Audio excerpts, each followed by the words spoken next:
আমি তো একটা দেশ চিনি, এই দেশে কোনো বেনামাজি নেই। আমি 6 বার গেছি ওই দেশে, কোনো বেনামাজি ওই দেশে নেই।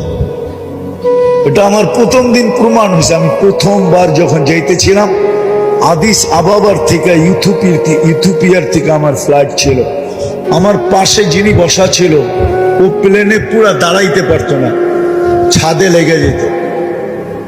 প্লেন একটু নিচা থাকে না, লাগেজ লুগেজ বড়ার পরে ও মাথা উঁচা করতে পারতো না, এরকম লম্বা। আর মাশাআল্লাহ কালো তো এরকম কালো, আফ্রিকার মানুষ তো চাঁদের, আফ্রিকার মানুষ কালো। তো আমি কথা বলতে বলতে ওরে নামাজের সময় চলে আসছে, আমি নামাজের কথা বলছি, তো ও হাসি দিয়া বলে মুসলমান নামাজ পড়ে না, তুমি এই কথা বিশ্বাস করলা কি, ধারণা করলা কি করে যে মুসলমান আর নামাজ পড়বে না?